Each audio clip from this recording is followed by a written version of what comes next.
Welcome to $100 Plus Mileage. This is the podcast about New Hampshire bills that might not make the news but could definitely still impact you.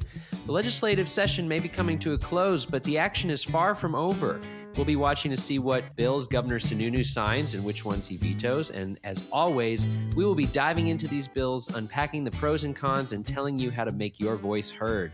I'm Mike Dunbar, content editor for Citizens Count. And I'm Anna Brown, director of research and analysis for Citizens Count. All right, Anna, today we're going to be talking about jobs that high school kids have. Did you work any jobs while you were in high school? Mike, you will probably not be surprised to hear that I worked as a library page when I was in high school and all through college. Library page. I can legitimately recite the alphabet backwards. Like, I feel like that's a trope that, like, if you get pulled over for a sobriety stop and they're like, say the alphabet backwards, I would have no problem doing that. I've never tested doing it well inebriated, but I trust myself that I would not be behind the wheel inebriated, in which case I would rip it out, Z to A. No problem. What does a library page do? I've never even heard of that as a job. Oh, you put the books away. Oh. That's why I know the alphabet backwards and forwards. Man, and that I used checks out. That just feels so right for you. Yeah, it does. Yeah. It does. I mean, you can really trace my origin story from shelving books to it's a research clear linear analysis. Progression to where you are head of research and analysis. Yes, you can also totally connect with the whole having a cat thing and yeah, I'm a nerd, but I'm proud nerd. There you go. Well, you may find interesting to know then that New Hampshire law places restrictions on the hours that minors can work a job while school is in session. So I don't know how that tied into your tenure as a library page, but this law, intended to make sure that young people have time to focus on their education, could be significantly pared back if the governor signs SB 345. The debate has folks on both sides fired up, between business owners desperate for more help and those that say it puts business before education. So let's set the stage, Anna. Tell me a bit about New Hampshire's current law where this is concerned. Okay, so New Hampshire law has several different places where it's certain types of work, certain types of hours, when school is in session, what it is, and all these child labor laws. So young people hired to bus tables must be at least 15.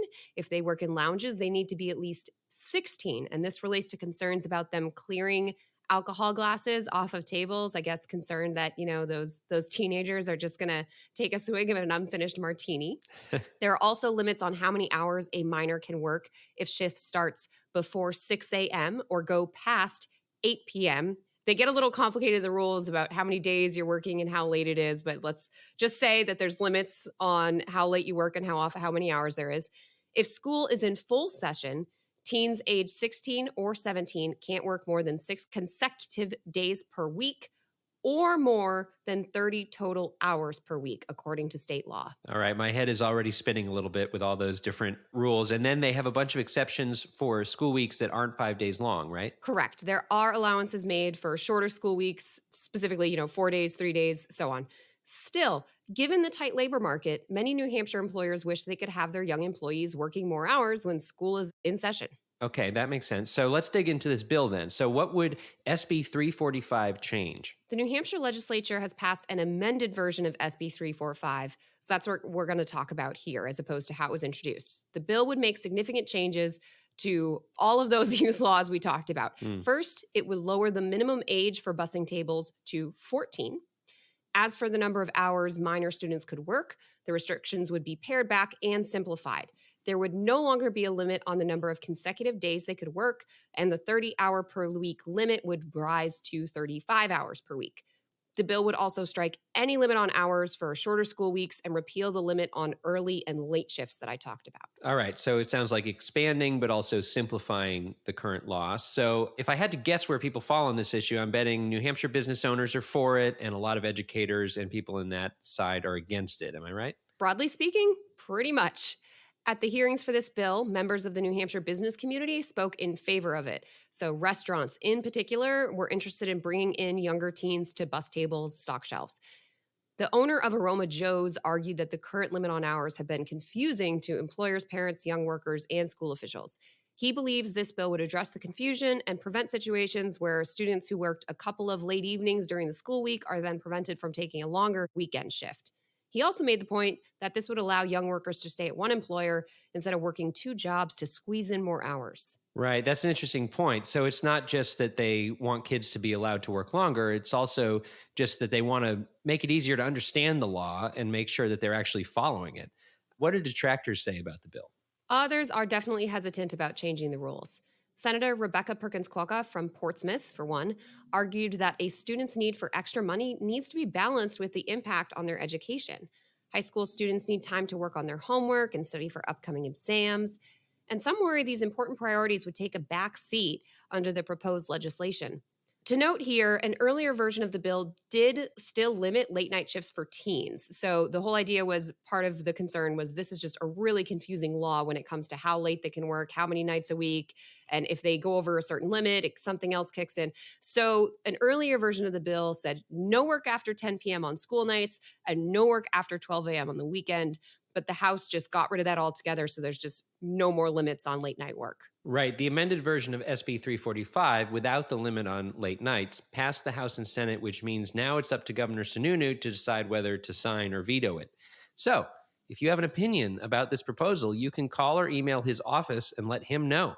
You can learn how to contact him and other elected officials at citizenscount.org, as always.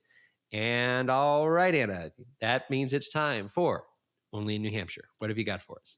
Okay, so opponents of the bill we talked about today have accused it of being a child labor bill. We didn't get into some of the spicy tweets that came out about this bill, but the tweets were spicy because, all of this law dates back to child labor debates and trying to protect children's right to education and so on.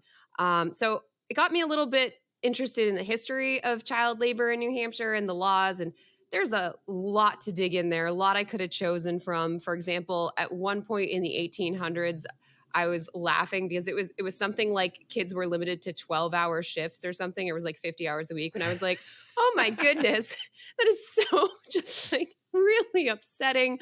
But anyway, it gets even different than that, because if we go way back to the very founding of our American colonies in the 17th and 18th centuries, some of them actually had compulsory child labor.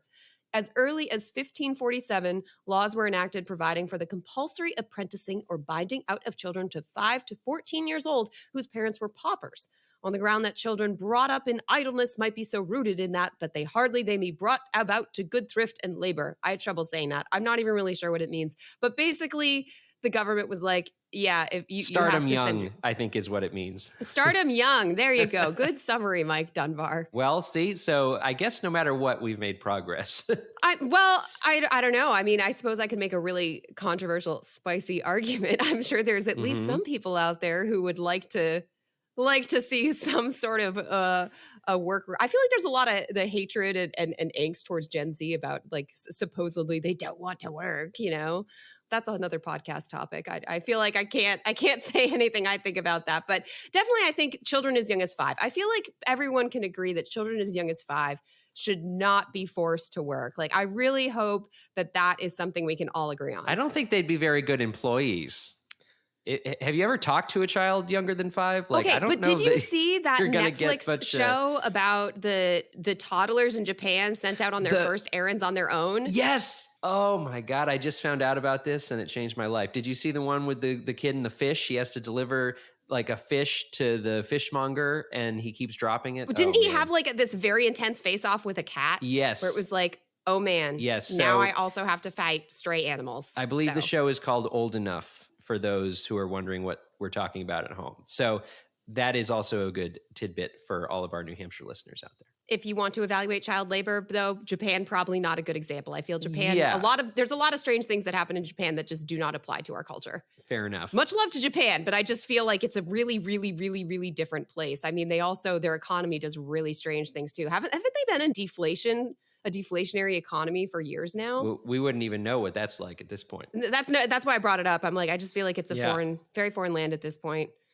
I can only dream about what that would be like. Inflation, man. We'll have to dig into that on another podcast. However, that wraps it up for this podcast. You can find more information and episodes at citizenscount.org.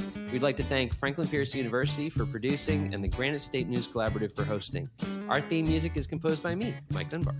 Lastly, we thank you for giving us a listen and thinking about how you can be part of what makes New Hampshire by the people for the people.